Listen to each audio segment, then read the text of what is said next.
ఈ వీడియోలోని అంశం యేసయ్య ప్రభువు బోధనలలో మరియు బైబిల్ నుండి పాఠాలలో ఆసక్తి ఉన్నవారి కోసం ఉద్దేశించబడినది.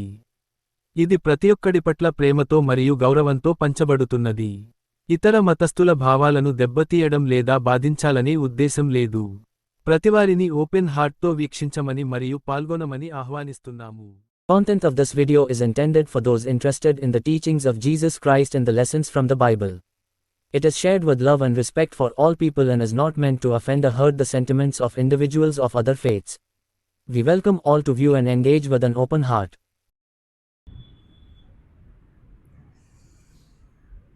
దయాకనికరంగల మా పరలోక తండ్రి, ఈ మధ్యాహ్నం బేతేలు చేరి నిన్ను మొక్కున్నట్లుగా దయచేసి నా పరిశుద్ధాత్మ ఆయత్తతను బట్టి, నడిపింపును బట్టి, ఇచ్చిన మనస్సును బట్టి నిన్ను స్తుతిస్తుంటున్నాను. నిన్ను పూజించగలిగితిని. వాక్య పరిచర్య సమయంలోనూ మా ప్రభువా, పలుకువానికేమి విను ప్రతి వారికి మేలు కలుగునట్లును, నీవు మహిమ పొందినట్లును ఈ సమయాన్ని దీవించి నడిపించమని నీ చేతులకు అప్పగించుకుంటూ మా ప్రభును ప్రియరక్షకుడైన యేసుక్రీస్తు పేరట ప్రతిమాలి వేడుకొంచుంటున్నాము తండ్రి.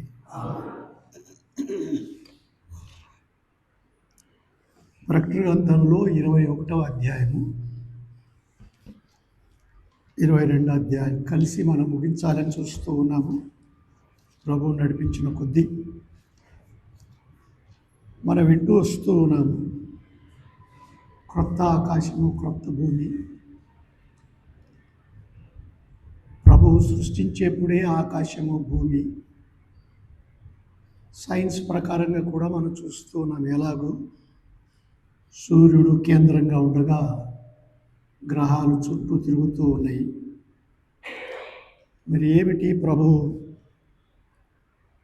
ఈ భూమిని ఏర్పరచుకోవడము, దీనిలో కావలసిన వసతులు శాస్త్రజ్ఞులు బహు ప్రయత్నం చేస్తూ ఉన్నారు. ఇంకా ఎక్కడైనా ప్రాణం ఉండొచ్చునా, ఇంకా ఎక్కడైనా నీళ్ళు ఉండొచ్చునా, ఇలాంటి యత్నాలు చాలా జరుగుతూ ఉన్నాయి. ప్రయాణాలు కూడా చేస్తూ ఉన్నారు. వీలైతే వేరే గ్రహాలలోకి కూడా వెళ్ళి వసించడానికి వీలవుతుందా అని ప్రయాణాల కొరకు ఏర్పాట్లు, అక్కడ వసతులు ఎలా ఉండవచ్చు, ఏవేవో ఆలోచనలు చేస్తూ ఉన్నారు. కానీ పరిశుద్ధ గ్రంథంలో తేటగా మనకు పరిశుద్ధాత్మను తెలియపరిచేది క్రొత్త ఆకాశము, క్రొత్త భూమిని దేవుడు ఏర్పరుస్తూ ఉన్నాడు. ఎలాగూ ఆయన పోలికలో సృజింపబడిన వారము చెడిపోతివో, పడిపోతివో, ఎలాగో నూతన పరచాలను ఆయనే సంకల్పించినాడని పలుమార్లు మనము దానిని ఎన్నిసార్లు విన్నా మనకు ఆ కృతజ్ఞతతో ఉండవలసిన మనస్సు రాకుండా అపవాది అనే ఒకడు ఉన్నాడు. దేవునికి విరోధంగా, నేను అనుకుంటాను ఆదాము హవ్వలకు సృష్టింపబడక ముందే వాడు ఉన్నాడు. దేవుని చేతనే ఏర్పరచబడిన మహాదూత గర్వించి దేవునికి విరోధిగా వాడు ఉన్నట్టు అంత మటుకు అర్థమైతే చాలు. వాడు మనిషిని పడద్రోయుటను బట్టి క్రొత్తగా లేడు. క్రొత్తగా సృష్టించిన మనుషుడు దేవుడు ఎందుకు అలా కానిచ్చినాడని కూడా మనం పలుసార్లు విని ఉంటాము. కానీ మరలా జ్ఞాపకం చేసుకోవడం చాలా మంచిది. ఏమిటి? దేవుడు స్వేచ్ఛ, అంటే ఏది నీకు కావాలో దాన్ని కోరుకోమని ఆయన మొదటి రోజు నుండి ఇప్పటి వరకు అది జరిగిస్తూ ఉన్నాడు. నీకేది కావాలో కోరుకో. ఆయన క్రొత్త నిబంధనలో కూడా అనేకులను స్వస్థపరిచినప్పుడు కూడా నీకున్న విశ్వాసము, లేక నీవు స్వస్థపడగూర్చు ఉన్నావా, ఇలాంటి మాటలు అడిగి పక్షవాయువు వచ్చిన వారితో కూడా నువ్వు స్వస్థపడకూర్చున్నావా? పాపంలో పట్టబడిన దానిని ఇక నువ్వు పాపం చేయవద్దు. ఇలాంటివన్నీ మనం భావించినప్పుడు వారిలో ఒక్కొక్కరితో మనం పోల్చుకోవచ్చు. అవి విన్నప్పుడు ఇలా విని మేము వారి వంటి వారం కాము అనుకోవడానికి లేదు. అయితే ఒకటి, దేవుడు ఇలాగ మోసపుచ్చబడిన జనాంగాన్ని ఎలాగూ ఆయన తిరుగా సంపాదించుకోవాలి. ఈ మాట చాలా అమూల్యమైనది. సంపాదించుకోవాలి పోగొట్టుకున్న దాన్ని. అంటే దాని కొరకు విలువ పెట్టాల్సి వచ్చింది, మాట చేత కాదు. అందుకే పేతురు రాస్తున్నాడు కదా, ఆయన యూదులతో అన్నట్టే అన్యులతో కూడా అన్నాడు, పితృపారంపర్యమైన వ్యర్థ ప్రవర్తనను విడిచిపెట్టున్నట్లుగా అన్నాడండి. ఆచారాలు వారికి ఉన్నాయి, అన్యులకు లేకపోలేదు. ఆచారాలు లేని మనుషులు ఎవరు లేరు. మేము దేవుని నమ్మని అని చెప్పుకునే తూర్పులో ఉండేవారు కూడా, నేను పేరెత్తి చెప్పను, నేను అక్కడికి వెళ్ళాను. ఆచారాలు దండిగా ఉన్నాయి, మనకంటే ఆచారాలు నంబర్ల మీద లేక వేలల మీద సమయాల మీద. సరే, దాని నిమిత్తం మనకు లేదు. కానీ ఇలాంటివి ఉండగా తేటగా పితృపారంపర్యమైన వ్యర్థ ప్రవర్తనను అన్నాడు. దాన్ని విడిచిపెట్టినట్లుగా వెండి బంగారముల వంటి క్షయవస్తువుల చేత, ఇవి క్షయవస్తువులు అన్నాడు. వెండి బంగారము, ఈ రోజున బంగారానికి చాలా విలువ ఉందండి. ఆడవాళ్ళకు తెలుస్తుంది, వారికి కొనిపెట్టే మగవారికి కూడా తెలుస్తుంది, సొంతంగా అది కొనుక్కునే ఆడవాళ్ళకు కూడా తెలుస్తుంది. ఒక రోజున 3,000 పెట్టాలంటేనే ఎంతో ఎక్కువగా ఉండేది. నా పెళ్ళి జరిగేప్పుడు 400 అలా ఉండేది. ఎక్కువ ఉంది కొడుక అంటే మీరు ఏం కొనక్కర్లేదన్నా కొనుక్కున్నారు. ఇప్పుడు 400 అంటే ఏం లెక్కలేదు. సరే, అది కూడా మనకు ఒక ఉదాహరణగా ఉంది. ఇవన్నీ క్షయ వస్తువులు అంటూ ఉన్నాడండి పౌలు. కొరింథీయులకు రాస్తే అవి వెలగలవి అన్నట్టుగా మాట్లాడినాడు అనుకోండి. కానీ ఈయన అంటున్నాడు, ఈ వేటితో పోల్చినప్పుడు ఇవి క్షయ వస్తువులు, వాటితో కాక క్రీస్తు రక్తము అన్నాడండి. ఇది అమూల్యమైన రక్తము. కారణము, పాపం లేకుండా జీవించిన మనుషుడు ఒక్కడు లేడు. ఆదామే పాపంలో పడిపోతే ఇక ఎక్కడి నుంచి వస్తారు పాపం లేని మనుషుడు? క్రియల వలన ఎవడు పాపం లేనివాడుగా ఉండజాలడు, ఉండడు కూడా. గనుక దేవుడు సంకల్పిస్తూ ఉన్నాడు, తన అద్వితీయ కుమారుడు ఒక్కడే కుమారుడుగా నేనేం చేయాలని అనుకుంటూ ఉన్నప్పుడు దేవుడు, 3 వ్యక్తులు ఒకే దేవుడు, ఆయన సంకల్పాన్ని నెరవేర్చడానికి యేసుక్రీస్తు ప్రభు శరీరాన్ని ధరించుకోవడానికి ఇష్టపడినట్టుగా మనం అందరం ఎరుగుదుము, జ్ఞాపకం చేసుకుంటూ ఉండాలి. ఎలాగూ క్రీస్తు రక్తము చేత, అమూల్యమైన రక్తము చేత నిర్దోషమును నిష్కలంకమునగు గొర్రెపిల్ల వంటి క్రీస్తు రక్తం అన్నాడండి. పాత నిబంధనలో లేవియ కాండములో పాప పరిహారార్థ బలులు, సమానార్థాత్మైన బలులు, ఇంకా దహన బలులు అవి వదిలిపెడదాం. అవి కాక నైవేద్యాలు ఇవి కాక ఈ బలులను కూడా ప్రతిసారి అర్పించబడ్డాడు. ఏటికి ఒకసారి, సంవత్సరానికి ఒకసారి ఇశ్రాయేలులందరి కొరకు ప్రధాన యాజకుడు మాత్రమే రక్తం అర్పించి తల కూడా ఎత్తుకోకుండా గిన్నెను పట్టుకొని పరిశుద్ధ స్థలంలోకి వెళ్ళాలి. ఏ తప్పు లేకపోతే బ్రతికి బయటకు వస్తాడు, తప్పు ఉంటే అక్కడే పడి చస్తాడు. అయితే మన ప్రభువైన యేసుక్రీస్తు ప్రధాన యాజకుడుగా గొర్రెపిల్లతో వంటిదే కానీ గొర్రెపిల్ల రక్తం కాదది. తన రక్తమునే తండ్రి సన్నిధి తీసుకొని పోయి, నాయన పాపి అయి ప్రతివాడు నేను పాపిని ఒప్పుకున్న వానికి పాపక్షమాపణ కలుగునట్లుగా ఈ రక్తం తండ్రి తృప్తి పడినాడండి. అంతవరకు దేవునిని చూచుట అసాధ్యమైంది. దేవుణ్ణి చూచి బ్రతికిన నరుడే లేడు. అయితే యేసుక్రీస్తు ప్రభు తండ్రి అయి, అంటే ఆ స్వరూపములో శరీరావతారిగా మన మధ్య, అంటే మనుషుల మధ్య నివసించి తన ప్రాణాన్ని అప్పగించుకున్నవాడు, అమూల్యమైన రక్తం చేత విమోచింపబడితిమి, అంటే కొనబడిన వారు. మీరు మీ సొత్తు కారు, విలువ పెట్టి కొనబడిన వారు, రక్తము చేత కొనబడిన వారు. మన రక్తము ఎన్నో దోషాలు ఉంటాయండి. ఎంత మంచి రక్తమైనా ఏదో ఒక దోషం ఉండక మానదు.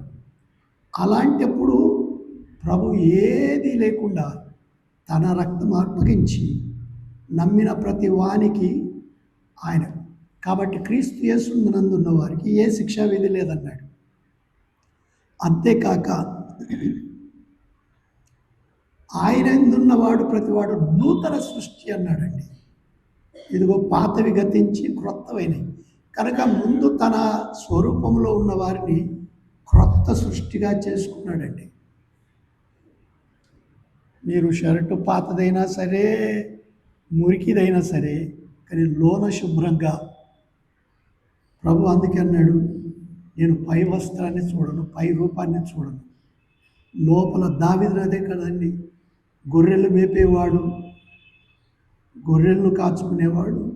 చాలామంది అసహించుకునేవారు గొర్రెల కాపరులు. రాత్రింబగళ్ళు కంబళ్ళు కప్పుకొని వాటి వెంట ఉండాలి.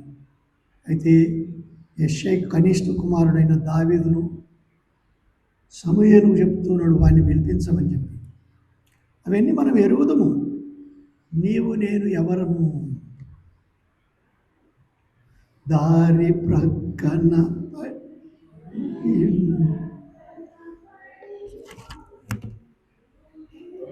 పల్లగానే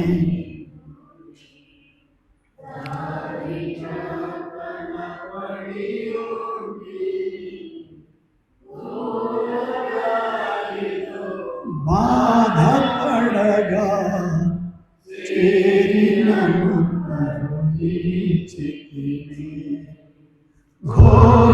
ఘోరవ్యాధితో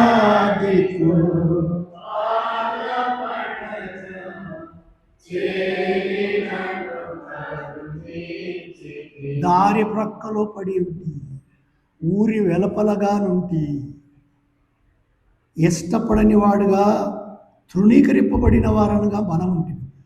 ఆయన మన కొరకు నిందను అనుభవించి కవిని వెలుపలికి ఆయన కూడా పోయినాడండి. వెలుపలికి వెళ్ళి ఆయన కూడా వేదన పొందినాడు. అందుకే అన్నాడు, నన్ను జ్ఞాపకం చేసుకుని, నన్ను సరే, మనం కొత్త సృష్టిగా మారిన సంగతులు వింటూ ఉన్నాము. ఆ క్రొత్త సృష్టిగా మారిన వారిని, అంతకంటే ముందు మారని ఇష్టపడని వారిని, యేసు ప్రభువును ఒప్పుకొనని వారిని, మా పాపమునకు మేమే చూసుకుంటాం, మాకు మేమే అధికారులము, మా పాపమునకు ఏం శిక్ష రాదో దానికి మేమే అనుభవిస్తాం అనుకున్న వారికి సమయం మించిపోయినప్పుడు పౌలు అన్నాడు, ఇది మిక్కిలి అనుకూలమైన సమయం, ఇదే రక్షణ దినం అన్నాడండి. ఆయన ప్రకటన చేసి చెప్పినాడు, అనుకూలమైన సమయం. యెషయా గ్రంథంలోని మాట తీసుకొని ఆయన చెప్పినాడు, అనుకూలమైన సమయం, ప్రతి క్షణము అనుకూలమైన సమయం. అయితే అపవాది అందరి కనులు మూస్తూ ఉన్నాడు, స్వేచ్ఛగా ఇష్టానుసారంగా ఉండేలాగున కన్నులు మూస్తూ ఉన్నాడు. సరే, వీటిని ఎందుకు జ్ఞాపకం చేసుకుంటున్నామంటే, ప్రకటన గ్రంథములో యోహానుకు తెలియపరిచి అట్టి వారికి ఏ ఏ శిక్ష రాబోతుంది కదా, అంతం కావాలి కదా. దేవుడు తుదకు తన వారిని తన యొద్దకు చేర్చుకోవాలి. భారం మోసుకున్న ప్రతి ఒక్కరిని ఆయన పిలిచినాడు, వచ్చిన వారిని ఆయన త్రోసివేయడు, తండ్రి ఏర్పరచుకున్న వారిని ఆయన త్రోసివేయడు. ఇట్లుండగా ఒకరోజు రానే వచ్చింది, అది మనం ప్రకటన గ్రంథంలో విని వచ్చినామండి. ఎలాగో ఆయన శిక్షించనై ఉన్నాడు. 7 ముద్రలు అని చూచినాము, ఒకదాని మీద ఒకటేని. 7 బూరలు, 7 ఉగ్రత పాత్రలు, అవి కూడా ముగిసిపోయినవి. ముగిసిపోయినాక ఇప్పుడు క్రొత్త భూమి, క్రొత్త ఆకాశము, ఇంకేమన్నాడు, సముద్రం ఉండదన్నాడండి. ఈ సముద్రం ఉండన్నప్పుడు ఒకటి జ్ఞాపకానికి రావచ్చు, సముద్రం ఉంటే సునామీ ఇలాంటివి వచ్చినాయి కదా, మన చెన్నైలో కూడా వచ్చినాయి, జపాన్లో ఎప్పుడంటే అప్పుడు వస్తాయి. పెద్ద పెద్ద ఓడలు కూడా కొట్టుకొని పోతాయి, పెద్ద బిల్డింగులు కొట్టుకొని పోతాయి, ఆగలేవు. దేని వలన? సముద్రములో ఉన్న బలము వలన, శక్తి వలన. మాత్రమే కాదు, అది సరే దానిలో నుండి వచ్చే నష్టం అనుకోండి, కానీ మేళ్ళు దండిగా ఉన్నాయి. దానిలో నుండే ఆవిరై మనకు వర్షాలుగా మారి దేవుడు వర్షం అనుగ్రహిస్తూ ఉన్నాడు. ఇది కృతజ్ఞత. ప్రకటన గ్రంథం 13వ అధ్యాయంలో ఈ సముద్రంలో నుండి అపవాది ఎక్కి వస్తూ ఉన్నాడు. 20వ అధ్యాయంలో అగాధములో నుండి అపవాది ఎక్కి వస్తున్నాడు. అందరిని బంధించినాడండి ఆయన. మాత్రమే కాక గ్రంథాలు తెరిచి అందరినీ ఆయన శిక్షించినట్టుగా మనం చూచినాం. ఇప్పుడు సముద్రం లేకుండా పోతే మరి నీటి సంగతి ఏమిటి అని మనం అనుకోవచ్చు. అందుకు ఇప్పుడు నీరు కావాలంటే డాక్టర్లు కూడా కూర్చున్నారు.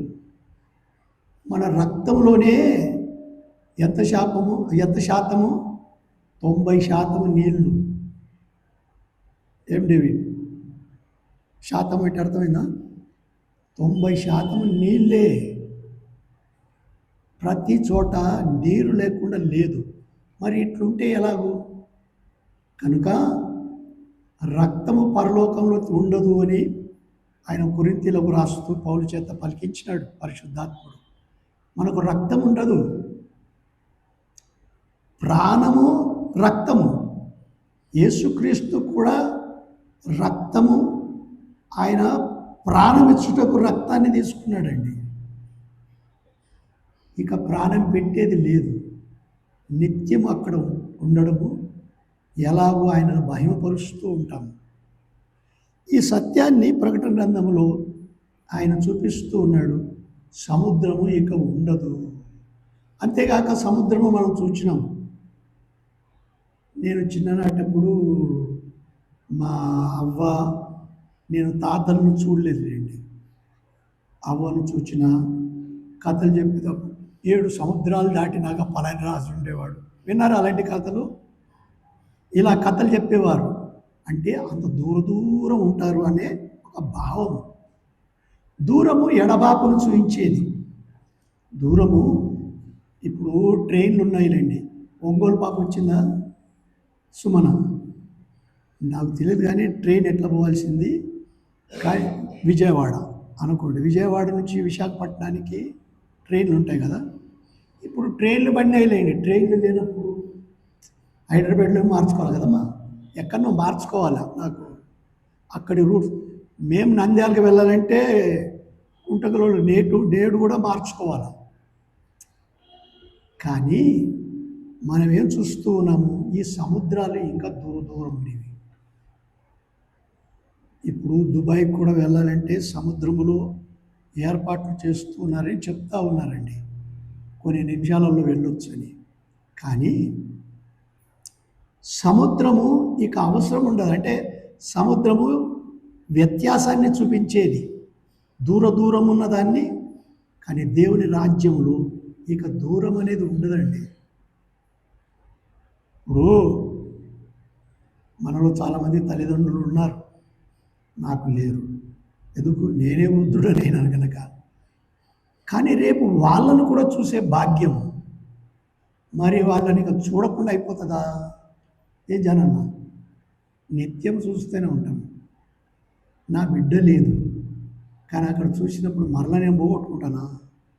లేదు. కనుక సముద్రము ఎడబాపును చూపుతూ ఉంది. ఇక ఎడబాపు అనేది అక్కడ ఉండదు. మనకు నిన్ను విడువను, నిన్ను ఎడబాయను అని ప్రమాణం చేసిన ప్రభువు ఇక ఎన్నడూ విడువడు. అందుకే మనం చూచినాం నేను మీ మధ్య నివసిస్తానని చెప్పిన దేవుడు, నేను మీ మధ్యలో ఉంటానన్న దేవుడు ఆయన దేవాలయం వదిలి యెహెజ్కేలు గ్రంథంలో వెళ్ళిపోయినాడు. ముందు దేవాలయపు గోడల మీదకి, అక్కడి నుండి ఒలీవ కొండ మీదకి, ఒలీవ కొండ నుంచి ఆయన ఆరుణమయ్యే వెళ్ళిపోయినాడు. కానీ రానయ్యున్నాడు. రానయ్యుండే రారాజు యేసు రయమునా చేర్చాను భక్తులా. హల్లెలూయా హల్లెలూయా హల్లెలూయా హోసన్నా హల్లెలూయా. ఆయన రానై ఉన్నాడు. ఈ నిరీక్షణ పెట్టాడు. ఎందుకు? ఆయన ఇక విడవడు. ఇప్పుడు ఏడయ్యా అని మనం అనుకుంటామే, కానీ మనలో తన ఆత్మను ఉంచిన దేవుడు. మనం ఎప్పుడన్నా అనుకుంటామా, నీ తల్లి అయినా మరచును, నీ తండ్రి అయినా మరచును, కానీ నేను నిన్ను మరవను అన్నాడండి. చాలాసార్లు నేను ఒంటరి అయిపోయినా అన్నట్లు భావం వస్తుంది. అయ్యో ఏమిటి ఒంటరి స్థితి? లేదు లేదు లేదు, నేను నీకు తోడుగా ఉంటాను. యెహోషువ మోషే పోయిన తర్వాత ఏడుస్తున్నాడట. అరే ఏదన్నా వస్తే ఆయనను పట్టుకుంటా ఉంటే ఇప్పుడు లేడు. అరే నేనున్నాను, నీకు మోషేకు తోడై ఉన్నట్లు నేనున్నాను. ఈ మాటలు ఎప్పటి నుంచి జరుగుతూ ఉన్నాయండి? 2500 సంవత్సరాల క్రితము పలికిన మాటలు ఈ దినములో నీకు నాకు కూడా వర్తిస్తున్నాయంటే ఎంత ఆశ్చర్యం. అందుకే నిన్న నేడు ఒక్కటే రీతిగా ఉన్నాడు. యుగ యుగములకు ఒకటే రీతిగా ఉండును మన ప్రభు అయిన యేసుక్రీస్తు. ఇక క్రొత్త సృష్టి, క్రొత్త భూమిలో ఇక ఏవి పోవు. ఎందుకు? ఆయన అన్నాడు, నేను మీతో కూడా ఉంటాను, మీ మధ్యలో నా నివాస స్థలము ఉంటుందని. ఆ మాటలు దయచేసి 21 అధ్యాయము మొదటి 2 వచనాలు చదవండి త్వరగా.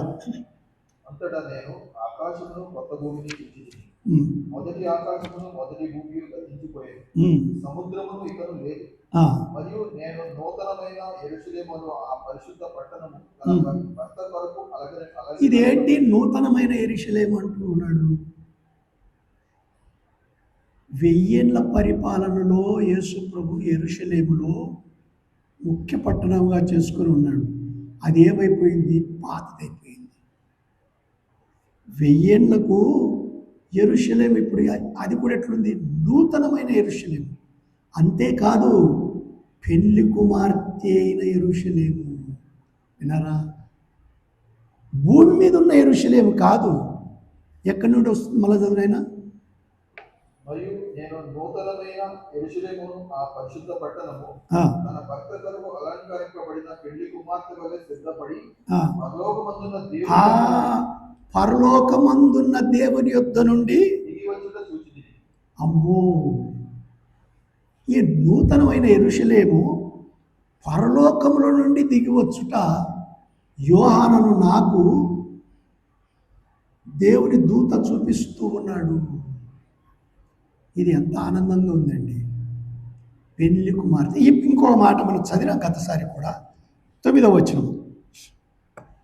అంతటా ఆ కడపటి 7 తెగుళ్లతో నిండిన 7 పాత్రలను పట్టుకొని ఉన్న 7 దేవదూతలలో ఒకరు వచ్చి, ఇటు రమ్ము, పెళ్లి కుమార్తెను అనగా గొర్రెపిల్ల యొక్క భార్యను నేను చూపెదనని. ఈ పెళ్లి కుమార్తె ఎవరు? గొర్రెపిల్ల యొక్క భార్య. విన్నారా? యేసుక్రీస్తు ప్రభు వధింపబడిన గొర్రెపిల్లగా ప్రకటన గ్రంథంలో కనపరుచుకున్నాడండి.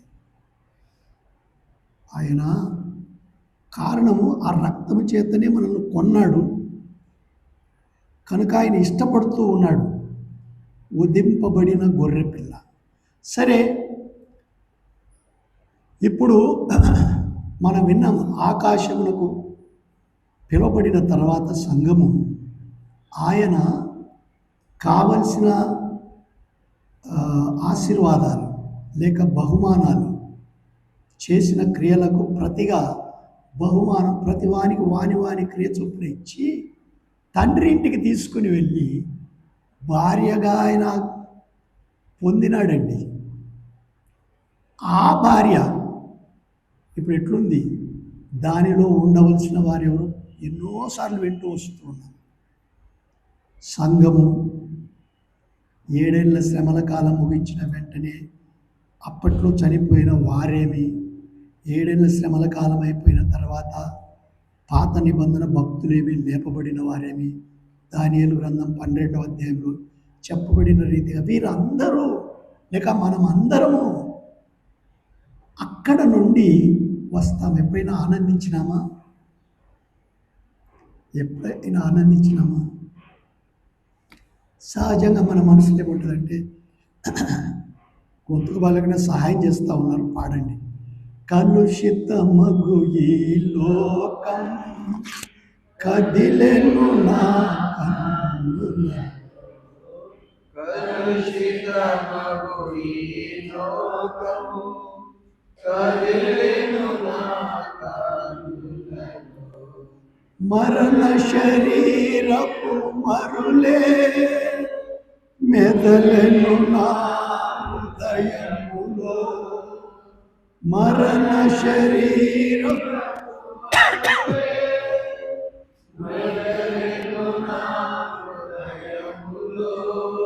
కల్వరిలో ఆదరించు ఆదరించు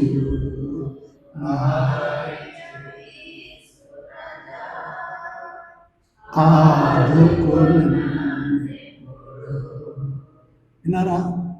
కలుషితమైన ఈ లోకము మన కళ్ళల్లో తిరుగుతూ ఉంటుందండి. నిన్నటి రోజున ఈ ఇరాన్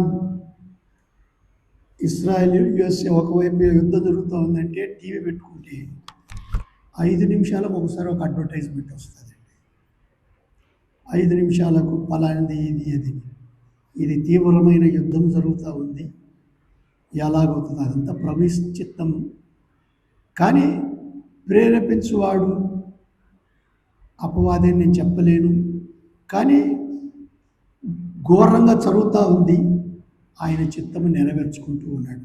సరే, నేను చెప్పబోయేదంటే ఈ లోకము మన కన్నులలో తిరుగుతూ ఉంటుందండి. బయటికి వెళ్ళినా ఎక్కడికి వెళ్ళినా ఆనందం, ఇది శరీర ఆనందం, ఆత్మీయ ఆనందం వేరు. ఈ యోహాను మైమరిచిన వాడై ఆనందిస్తూ ఉన్నాడు. ఇతడు మైమరిచిన వాడై ఆనందిస్తూ ఉన్నాడు. సరే, ఎలాగో దిగి వచ్చుట చూస్తూ ఉన్నాము. ఇప్పుడు రానాయన 21వ అధ్యాయము 5వ వచనం. అప్పుడు సింహాసనం ఆసీనుడై ఉన్నవాడు, ఇదిగో సమస్తమును నూతనమైనవిగా చేయుచున్నానని చెప్పాను. సమస్తము, ఎన్నిసార్లు వింటూ వస్తున్నాం ఈ మాటలు. ఆయన సమస్తాన్ని చేస్తూ ఉన్నాడండి, క్రొత్తవి. రోమీయులకు రాసిన పత్రిక 11వ అధ్యాయము 36వ వచనంలో ఒక అమూల్యమైన మాట.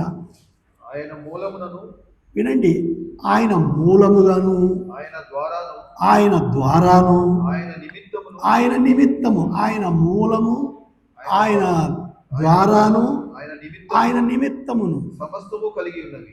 విన్నారా? సమస్తము ఎట్లా కలిగి? మూలం అంటే అర్థమైందా? మూలం అంటే ఆయనలో నుండి, క్రీస్తు యేసులో నుండి. కనుకనే పౌలు కొరింథీయులు, ఇక క్రీస్తు యేసులో నుండి నన్ను వేరుపరిచేది ఏది లేదన్నాడండి. రోమీయులకు రాసిన పత్రికలు కూడా. కారణము, అక్కడి నుండి వచ్చిన ఒక విత్తనం వేస్తే దాంట్లో నుండి చెట్టు పెరుగుతుందండి. మూలమేది? విత్తనం. యేసు క్రీస్తు ప్రభు మనకు మూలం. కానీ దొంగగా వీడు ఇది నా చెట్టు అంటూ ఉన్నాడండి. దొంగగా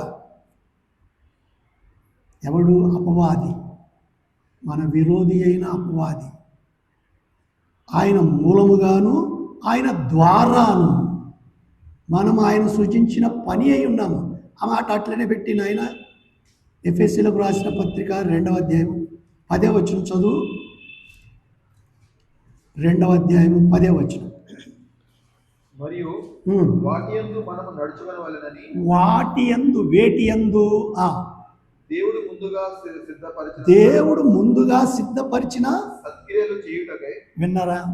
వాటి యందు ఆయన ద్వారా కలిగినది మనము నడుచుకొనవలెనని దేవుడు ఆ సత్క్రియలు సిద్ధపరిచిన సత్క్రియలు చేయుటకై మనము క్రీస్తు యేసునందు సృష్టింపబడిన వారమై క్రీస్తు యేసునందు సృష్టింపబడిన వారమై ఆయన చేసిన పని అయి ఉన్నాం. చూసినారా? దేవుడు ఆయన పనిని అనుకుంటే ఆది కాండంలో చూస్తూ 6 దినాలు పనిచేసి 7వ దినం విశ్రాంతి ఇచ్చినాడండి. ఇప్పుడు అందుకే యేసు ప్రభు కూడా అన్నాడండి యోహాను సువార్తలో, తండ్రి పని చేస్తూనే ఉన్నాడు, నేను కూడా పని చేస్తూనే ఉన్నాడు. దేవుని కుడి పార్శ్వమున విజ్ఞాపన చేస్తున్నాడు. ఆయన ఈ కుమారుడు లేక పరిశుద్ధాత్ముడు తప్పు త్రోవకు వెళ్ళడానికి ఇష్టపడుతున్నాడు, వానికి బుద్ధి దయచి. ఈమె తప్పు త్రోవ వెళ్ళడానికి ఇష్టపడుతున్నది, అపవాది మోసపుచ్చుకున్నట్టు సహాయం చేయి. విన్నారా? ఇది ఎంతవరకు ఆయన వచ్చే వరకు. ఆయన క్రొత్తదిగా చేసినప్పుడు సిగ్గుపడలేని పనివానిగా ఉండాల్సిందే, కానీ సిగ్గుపడవలసిన దేవుని బిడ్డగా ఉంటే ఏమి నీ బట్టలు ఏవి, నువ్వు సింగారించుకున్నావు, కానీ అంత అన్యాయమైన క్రియలు, అమూల్యమైన రక్తము చేత కొనబడితివి, కానీ ఏది సింగారం ఏమి లేదు నీకు. రాజ్యంలో ఉండు, ఆఖరి పెట్టెలో అన్రిజర్వ్డ్గా ఉంచినట్టు ఉంచుతాడండి అని నా ఊహ. పరిశుద్ధ గ్రంథంలో రాయలేదు కనుక సమయం ఉండగానే దేవుడిచ్చిన బ్రతుకులు. కారణము ఈ ఊపిరి ఆడిపోయిందంటే ఇంకేం చేయలేము. ఆ దినంతో సమాప్తం, ఎండ్. మన పేరట ఆ గ్రంథము మూయబడుతుంది. నువ్వు ఎంత ఎగిరినా ఎంత చేసినా అది సమాప్తం. నాకు మేనేజర్గా ఉన్న చాలా ప్రేమించేవాడు, నేను ఆయన చాలా ప్రేమించిన. ఆయన అల్లుడు నేను కూడా చూసిన, మంచి అత్తరి బాగా ఉండేవాడు. కుమార్తె ఉంది, అన్నీ చేసి జిమ్కి వెళ్ళాడు కసరత్ చేయడానికి. ఆ థ్రెడ్ మీద తొక్కుతూ పడి సమాప్తం. అంత 45-48 ఏళ్ళు. మనం దాంట్లో సంతోషించే సంగతి కాదు, కానీ హెచ్చరిక. ఇదిగో ఈ రాత్రి నిన్ను పిలుస్తూ ఉన్నానంటే అయిపోయింది అక్కడికి. కనుక ఇచ్చిన ప్రతి క్షణం ఆయనది, మనది కాదు. జరిగిపోయిన దానికి లెక్క చెప్పేది మనం. కానీ ఆ రోజు లోపలికి చేర్చుకునేటప్పుడు సమస్తమును ఏమన్నాడు? చదువు బాబు. సమస్తమును 21:5లో ఇదిగో సమస్తమును నూతనమైనవిగా చేయుచున్నానని చెప్పెను. మరియు ఈ మాటలు నమ్మకమును నిజమునై ఉన్నవి కనుక వ్రాయమని ఆయన నాతో చెప్తున్నాడు. ఇవి వ్రాయమంటూ ఉన్నాడండి. ఇంతకంటే పరిశుద్ధాత్మ మనల్ని ఎట్లా హెచ్చరించగలడు? విధేయత, విధేయత, విధేయత. అబ్రహాంలో దేవుడు పరీక్షించినది అదేనండి, విధేయత. అబ్రహాం, నువ్వు అక్కడ నీకున్నదాన్ని అంతా వదిలి రమ్మన్నాడండి. ఏం చెప్తావు నువ్వు? ఇదంతా వదిలి ఎక్కడికి వెళ్ళాలన్నా చెప్పు, నువ్వు రావాల్సిన స్థలానికి రా. వచ్చినాడండి. ఎక్కడ ఉండాలో కూడా అర్థం కావడండి. అప్పుడే కరువు కూడా వచ్చింది. విన్నారా? ప్రభు పిలిచినప్పుడు కరువు వస్తుంది. నేను వెళ్ళే మార్గము నా యేసుకే తెలియును.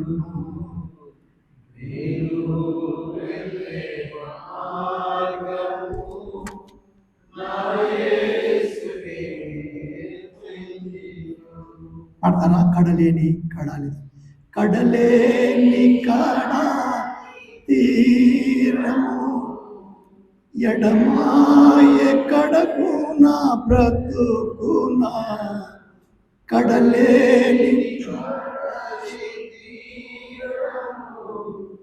ఎడమాయ కడకున బ్రతుకున గురిలేని తరుణాన వెరువగా నాయతే పిలిచేవా నా ప్రభు. హల్లెలూయా హల్లెలూయా హల్లెలూయా ఆమేన్. నేను వెళ్ళే మార్గము నా యేసుకే తెలియదు. తెలుసునా ఆయనకు?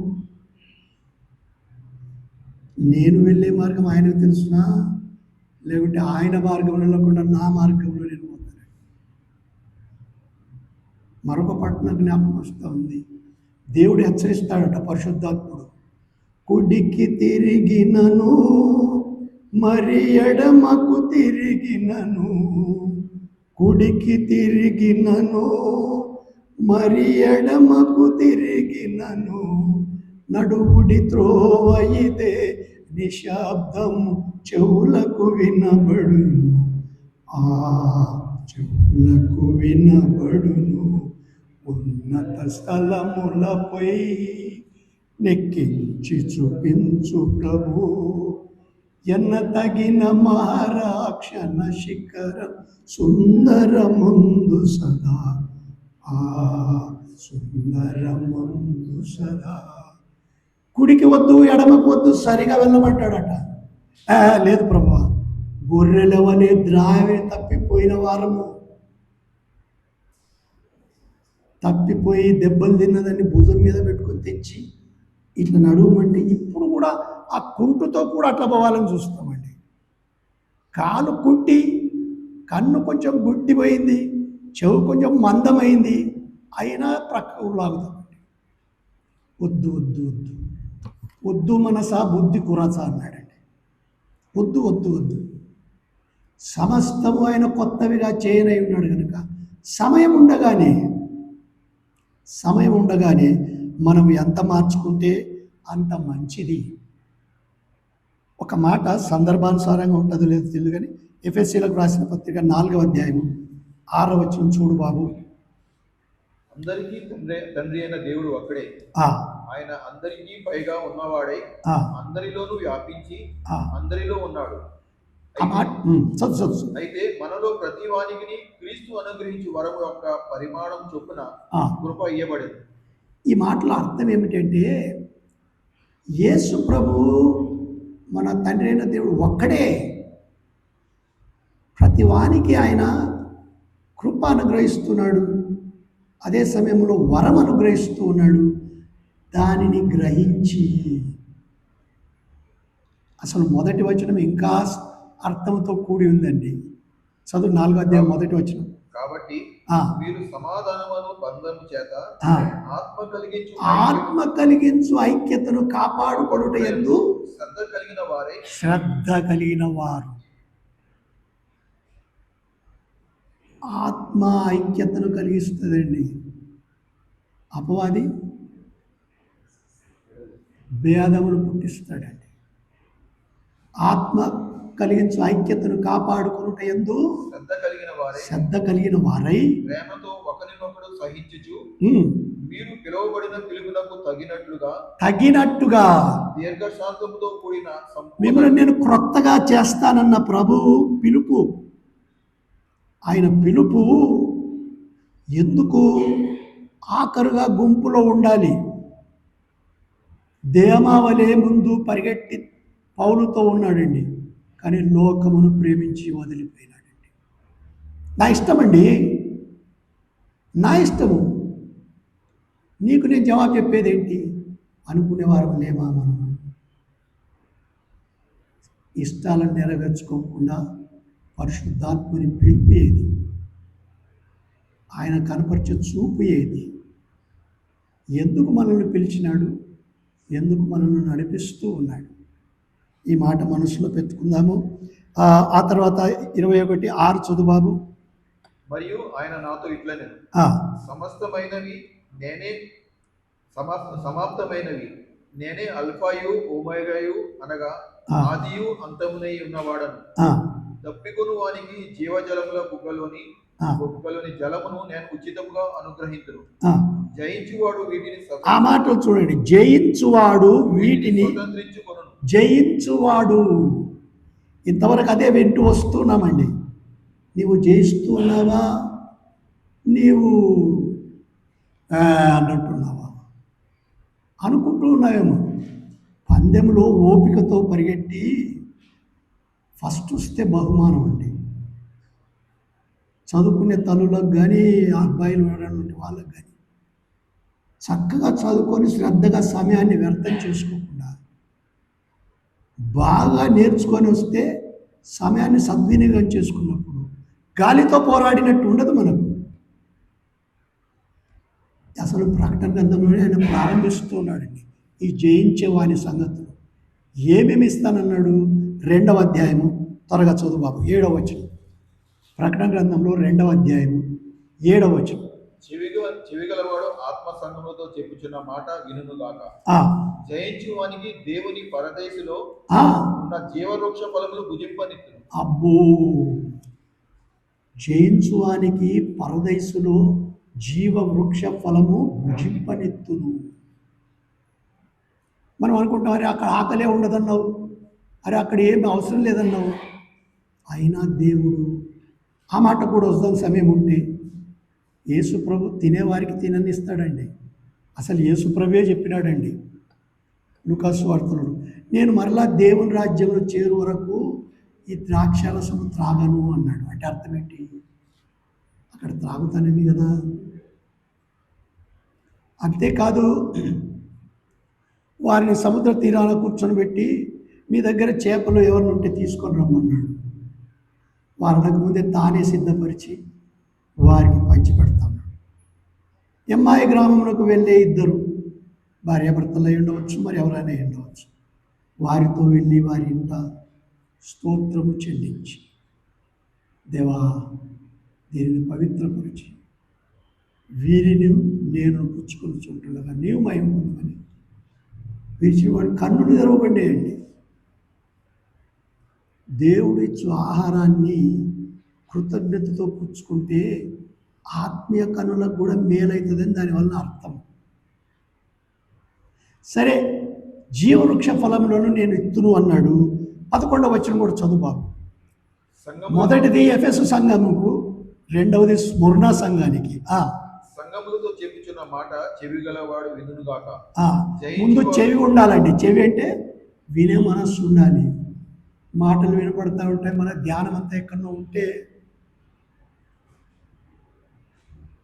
కాలేజీలో కూడా టీచర్ చెప్పే మాటలు గ్రహించి పెట్టే జ్ఞానం, దయ వస్తుందండి.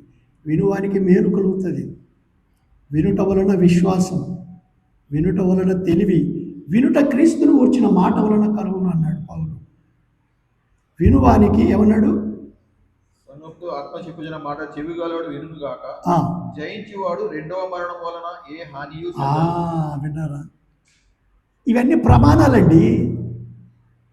2వ మరణం గురించి ఏ హాని వారికి ఉండదని ప్రారంభంలోనే చెప్తున్నాడు స్మరణ సంఘం వారికి.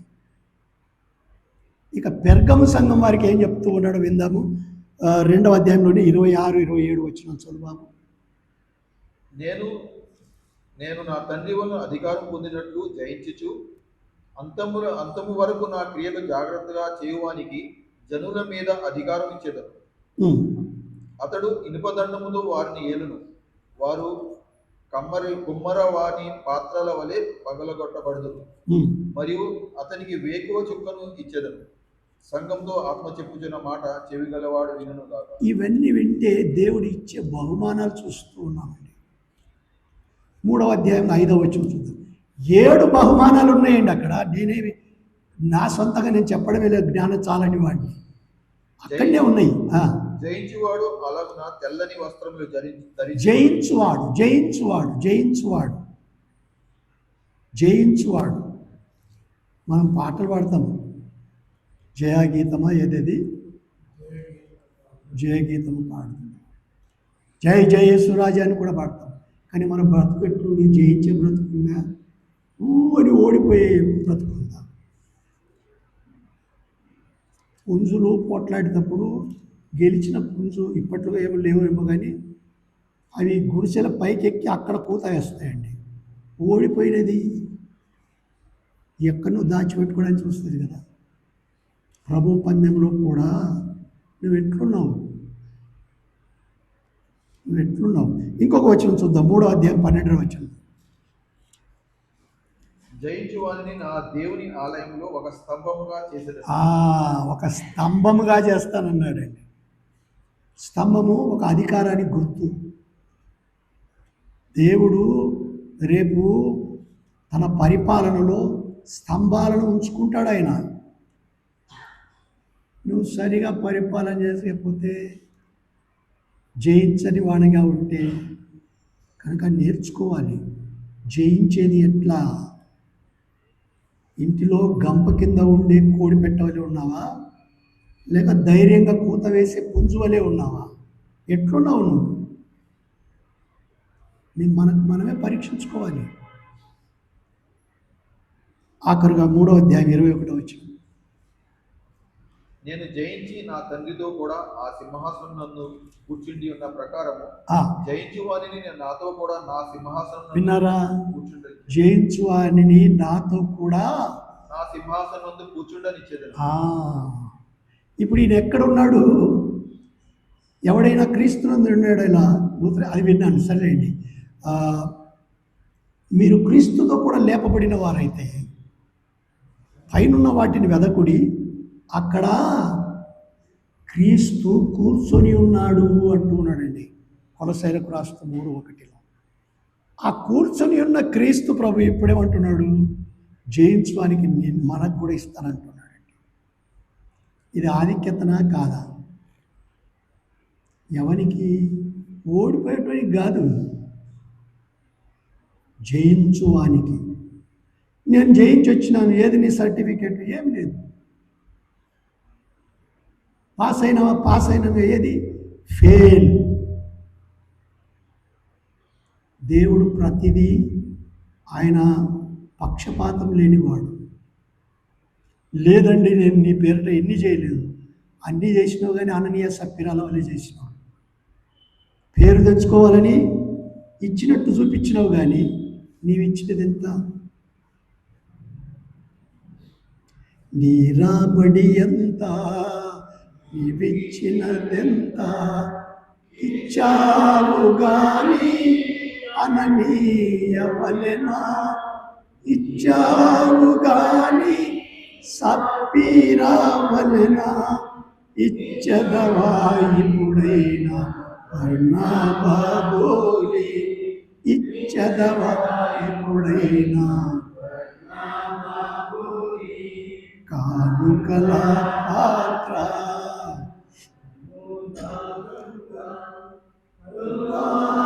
ప్రేమాను కొలవేసి నీవు కడు ప్రేమనులకి పెదవులనే గాక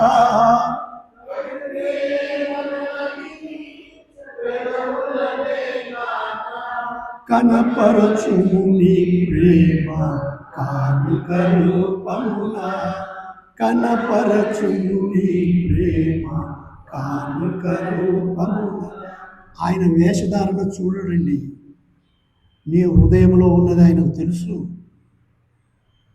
అందుకే అపోస్తల కార్యాలు ప్రారంభిస్తూనే బర్నబాను ఉదాహరణంగా తీసుకొని వచ్చినాడు, అననీయ సప్పిరాలను ఉదాహరణగా తీసుకొని వచ్చినాడండి. నీవెట్లున్నావు?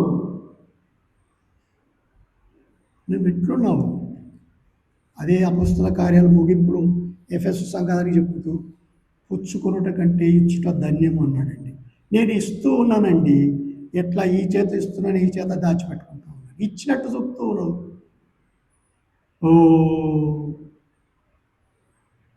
ఇస్తే హృదయపూర్వకంగా బీద విధవరాయని 2 కాసులు ఇయ్యు. ఏమీ లేదు.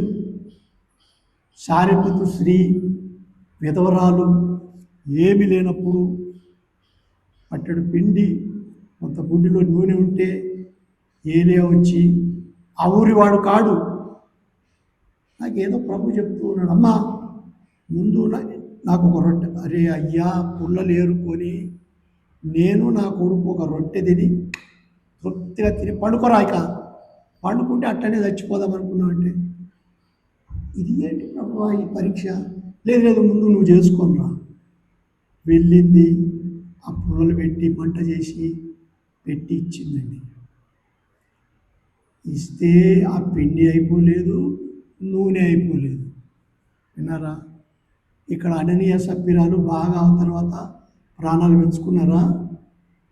చచ్చి పడినారండి అక్కడిని. ఇప్పుడు దేవుని కృపను బట్టి దేవుడు మన్నిస్తూ ఉన్నాడు.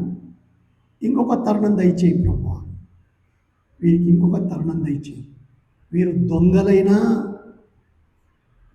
ఆపు, కొన్ని దినాలు ఆగు అంటూ ఉన్నాడండి. సరే, 21 అధ్యాయానికి రా. మరలా 21 అధ్యాయంలో మరలా 5వ వచనం చదువు.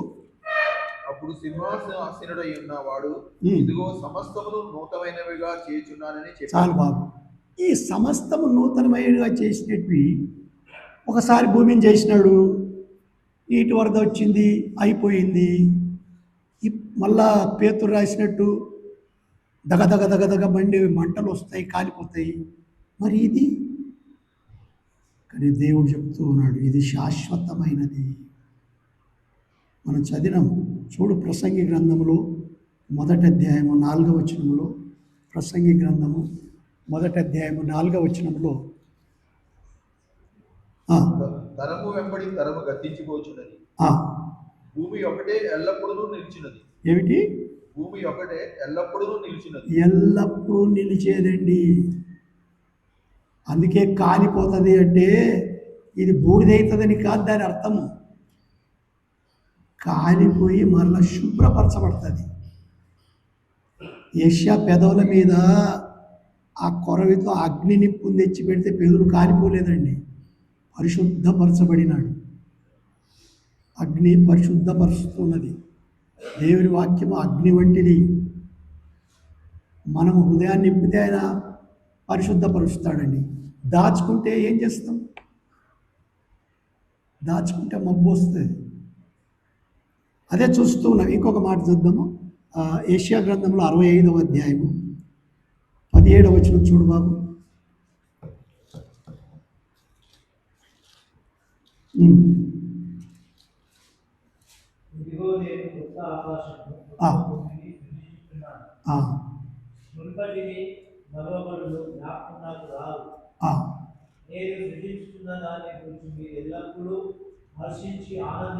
ఎల్లప్పుడూ ఆనందిస్తామని అర్థం ఏంటి?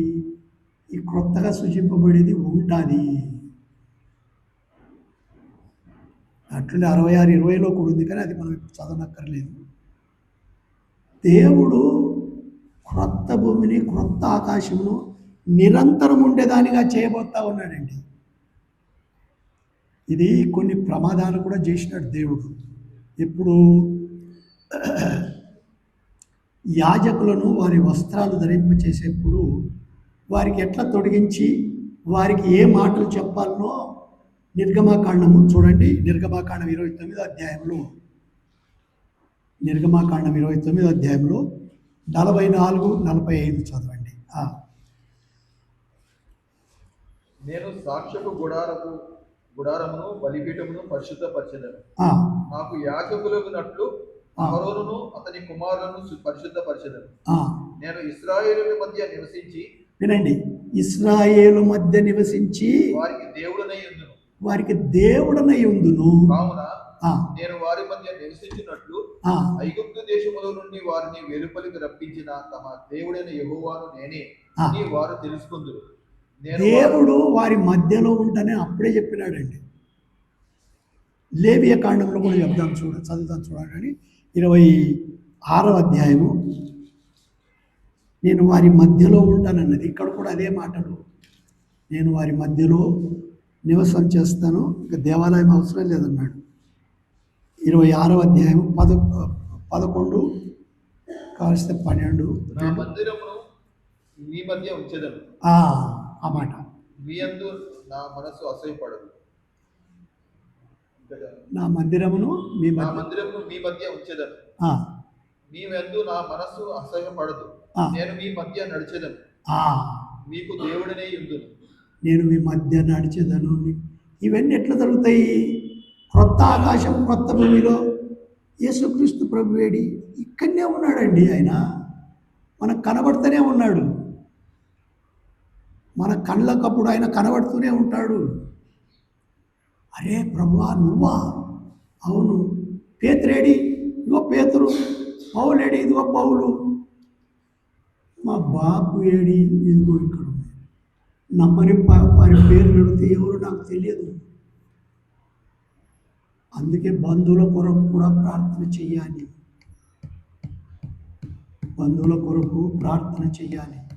ఏమో నాకు తెలియదండి, నేనైతే బ్రతికినా. నీకు నువ్వు బ్రతికినట్టుండి వారి కోసం అడుగుతాడు. ఇప్పుడు అడుగుతున్నావు ఏరి వారు? నువ్వు చెప్పిన ఒకసారి ఒక మాట, నీ బ్రతకన్నా సరిగా ఉండిన వారు చూసేటప్పుడు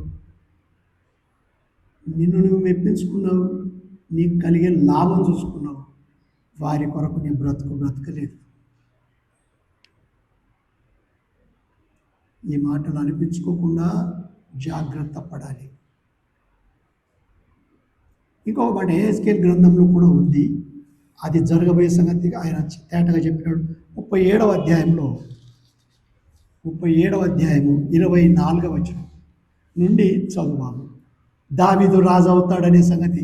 దావీదు చనిపోయినాడు అప్పటికి. నా సేవకుడైన దావీదు వారికి రాజవును. ఎట్లా రాజు అవుతాడు? రాబోయే రాజు. వారికి అందరికీ కాపరి ఒక్కడే ఉండును. వారు నా విధులను అనుసరింతురు, నా కట్టడలను గైకొని ఆచరింతురు. మీ పితరులు నివసించినట్లు నా సేవకుడైన యాకోబునకు నేను ఇచ్చిన దేశములో వారు నివసింతురు.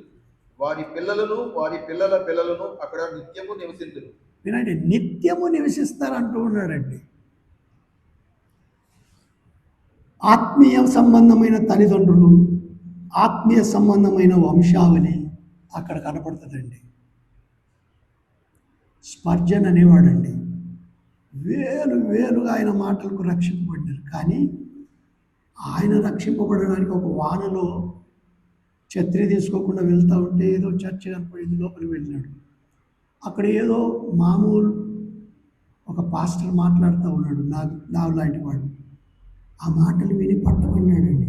రేలే యేసు ప్రభువు ఆ మాటలు పట్టబడిన అతను ఎంత గొప్ప సేవకుడైనాడంటే, ఆయన బ్రతికినది బట్టి 53 ఏళ్ళ వరకేనండి.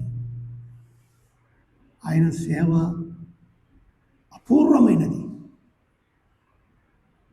ఇలాగున దేవుడు ఎలాగో పట్టుకొని ఎలాగో వాడుకుంటాడో చెప్పలేము. వారి వద్ద నేను నిత్యము నివసిస్తానంటూ ఉన్నాడండి. చాలా ఇంకొకటి ఒక మాట చదువుదాం చూడండి. ఆ యెషయా గ్రంథంలో నూతన క్రియ గురించి 43వ అధ్యాయము 18-19 వచనాలు. వచ్చే వారము వేరే సంగతులు చూద్దాము. మునుపటి వాటిని జ్ఞాపకం చేసుకొనబడి పూర్వకాలపు సంగతులను తలంచుకొనబడి ఇదిగో నేను ఒక నూతన క్రియ చేయుచున్నాను. నూతన క్రియను చేస్తూ ఉన్నాడు. ఏంటి? క్రొత్త ఆకాశం, క్రొత్త భూమి, సముద్రము లేదు, దేవాలయం క్రొత్తది. అంటే యేసుక్రీస్తు ప్రభువే మన హృదయంలో ఉన్న పరిశుద్ధాత్ముడు యేసుక్రీస్తు ప్రభువుగా ఉంటాడు. ప్రభువా, ఇది ఏం భాగ్యము నాకు! నేనేం చేస్తుంది?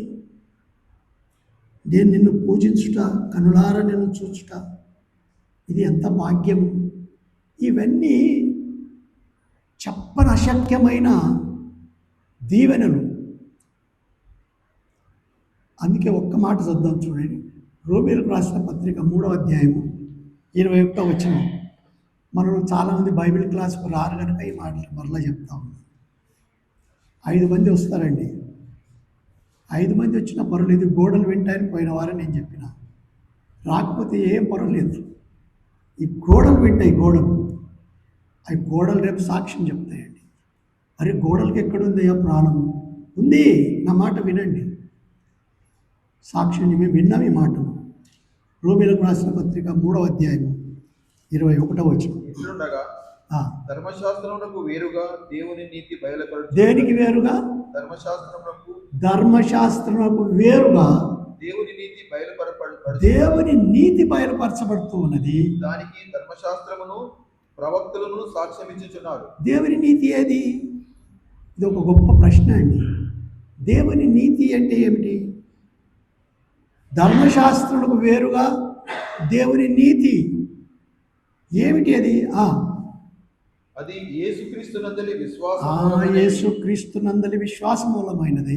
నమ్ము వారందరికీ కలుగు దేవుని నీతి ఉన్నది. అవునండి. అంటే నన్ను అడిగితే యేసుక్రీస్తు ప్రభువే దేవుని నీతి. తన్ను ఎందరు అంగీకరించిరో అనగా తన నామం నందు విశ్వాసం ఉంచిన వారికి అందరికీ దేవుని పిల్లలగుటకు ఆయన అధికారమును గురించినాడండి.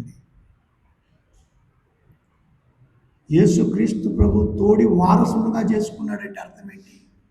యేసుక్రీస్తు ప్రభువును బట్టి, ఆయన నమ్ముకొనుటను బట్టి ఆయనలో మనము దేవుని నీతి అయినామండి. ఇంకేమన్నాడు చదువు?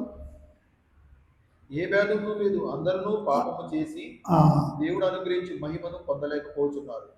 కాబట్టి నమ్మువారు ఆయన కృపచేతనే క్రీస్తు యేసునందలి విమోచనము ద్వారా ఉచితముగా నీతిమంతులని తీర్చబడుతున్నారు. క్రీస్తు యేసునందలి విమోచనము ద్వారా ఉచితముగా నీతిమంతులని తీర్చబడుతున్నారు. నీతిమంతుడు లేడు, ఒక్కడును లేడు అన్న పౌలు ఇప్పుడు నీతిమంతులైతే మీరు అంటూ ఉన్నాడు.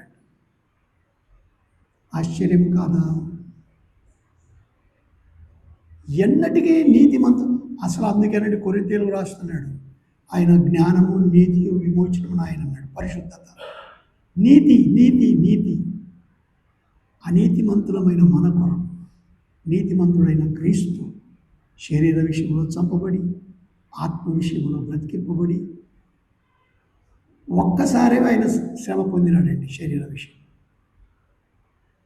అట్టి ప్రభువును బట్టి నీతి నీతి నీతి నీతి సంపాదించుకున్నామంటే స్వనీతి కాదు. ఒక్క మాట మనం జ్ఞాపకం చేసుకున్నాం. గురువారం రోజు 10వ అధ్యాయము రోమీయులకు రాసిన పత్రికలోనే 10వ అధ్యాయం 3వ వచనం చూడు. 10వ అధ్యాయం లేక 2వ వచనం. వారు దేవుని యందు ఆసక్తి గల వారిని గురించి సాక్ష్యం ఇచ్చుచున్నారు. అయినను వారి ఆసక్తి జ్ఞానానుసారమైనది కాదు. ఏంటన్నాడు? వారి ఆసక్తి ఉంది, నేను దేవుని బిడ్డను దేవుని బిడ్డను దేవుని బిడ్డ, జ్ఞానానుసారమైనది కాదు. ఎందుకు? వారు దేవుని నీతిని ఎరగక యేసు ప్రభువును ఎరగక తమ స్వనీతిని స్థాపింప నేనేం చెప్పిన మాటలు కాదు. తమ స్వనీతిని స్థాపింప పూనుకొనుచు దేవుని నీతికి లోబడలేదు. చూసినారా? స్వనీతిని ఆధారం చేసుకుంటే దేవుని నీతికి లోబడమంటే క్రీస్తుకు లోబడము. నువ్వేంటయ్యా చెప్పేది? నాకు ఈ పని ఉండింది, ఆ పని నెరవేర్చుకుంటా. నేను యేసు ప్రభు నేను నిన్ను కాపాడుతానంటే నాకు నువ్వు వద్దు. నేనేం చేయాలో నాకు తెలుసు. అందుకేనండి ఆ యేసన్న పాడిన పాట చాలా అర్థసహితమైనది. నేను వెళ్ళే మార్గము నా యేసుకే తెలియదు, కానీ ప్రతి ఒక్కరని చెప్పలేము. నేను వెళ్ళే మార్గము నాకే తెలియను, నేను వెళ్ళే మార్గము నాకు ఏమి తొందర కలగజేయదు. జాగ్రత్త జాగ్రత్త. ఆయన సమస్తము క్రొత్తవిగా చేయనై ఉన్నాడు. వచ్చేవారం ఇంకా ఈ నీతి గురించి మనం తర్వాత ధ్యానం చేద్దాము. దేవుడు తన మాటలు దీవించుగాక. ప్రార్థన చేసుకుందాం. అయ్యా పరలోక తండ్రి, చేరు వచ్చిన బిడ్డలందరినీ బట్టి నేను స్తుతిస్తూ ఉంటున్నాను. కనికరించు నాయన, బలపరచుము, నిన్ను హత్తుకుని జీవించే భాగ్యం దయచేయండి. మేము ఇంతలో కనబడి అంతలో మాయమైపోవు ఆవిరి వంటి వారు కనుక మా ఆశలతో కాక, సంపాదన కొరకు కాక, ఏమి ఆర్జించుకుందామనే ఆశలతో కాక, నేను గ్రహించి నీవు కలిగించు నీతి కొరకు బ్రతుకున్నట్లు ఆదరించమని మరొకసారి చేరిన బిడ్డలను ఆదరించమని, ప్రతి ఒక్కరి అవసరతలు ఎరిగిన దేవుడు, ప్రతి ఒక్కరికి కావలసిన నీ దయను అనుగ్రహించి నీ తోడు దయచేసి ఘనత మహిమలు నీవే పొందమని మా ప్రభు అయిన యేసుక్రీస్తు పేరట బ్రతిమాలి వేడుకొంచుంటున్నాము తండ్రి. ఆమేన్.